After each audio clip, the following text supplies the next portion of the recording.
10 ঘন্টা পর metro rail লাইনের ভায়াডাক্ট মেরামতের কাজ শেষ হয়েছে। রাতেই ট্রায়াল দেওয়া হবে বলে জানিয়েছে ডিএমটিসিএল। এর আগে মেট্রো চলাচল বন্ধ হওয়ায় চরম দুর্ভোগে পড়েন যাত্রীরা।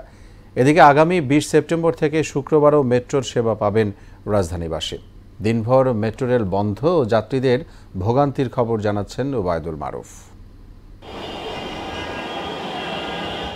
হঠাৎ করেই রাজধানীর ফার্মগেট ও বিজয় সরণির মাঝামাঝি এলাকায় মেট্রো রেলের একটি অংশের ভায়াডাক্ট দেবে যায়। এতে বন্ধ হয়ে যায় আগারগাঁও মতিঝিল রুটের ট্রেন চলাচল। ত্রুটি মেরামত না হওয়া পর্যন্ত এ রুটের রেল চলাচল বন্ধ রাখার কথা জানায় কর্তৃপক্ষ। তবে আগারগাঁও উত্তরা রুটে চলাচল স্বাভাবিক রাখার কথাও বলা হয়।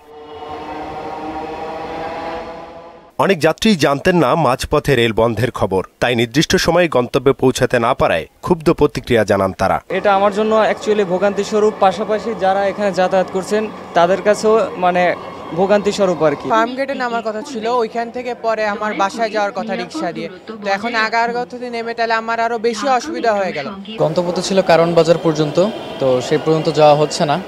সর্বশেষ শুনলাম যে আগারগাঁও পর্যন্তই যাচ্ছে, তো গিয়ে আবার সেখান থেকে অথবা বাস নিয়ে যেতে হবে। আমার মতে এখানে অনেকেই সিরিয়ালে আছে যারা তো মতিঝিল বা আগারগাঁও ক্রস করবে, তো এটা তো প্রবলেম। মেট্রো রেল কেন এই অবস্থা হবে? এতগুলা কোটি কোটি টাকা খরচ করে এই টাকাগুলো সব সিস্টেম খাইয়া এই প্রজেক্টটা ধ্বংস করে দিয়েছে, ভালোভাবে কাজ করে নাই। দ্রুত যাতে এটা সমস্যার সমাধান দেওয়া হোক, এটা আমরা চাই। এমন অনাকাঙ্ক্ষিত ঘটনার কারণ অনুসন্ধানেরও দাবি জানান তারা। আমরা তো আশা করেছিলাম সচিবালয় পর্যন্তই যাব, তো এখন এসে আমাদের মাঝপথে থেমে যেতে হয়েছে, এটা খুবই খারাপ লেগেছে। দুঃখজনক কথা, আমরা জানতাম না, যদি জানতাম যে আধা রাস্তা বন্ধ হয়ে যাবো তো আমরা কখনো এই মেট্রোতে উঠতাম না। এমন ঘটনার পুনরাবৃত্তি রোধে কার্যকর পদক্ষেপ চান যাত্রী সাধারণ।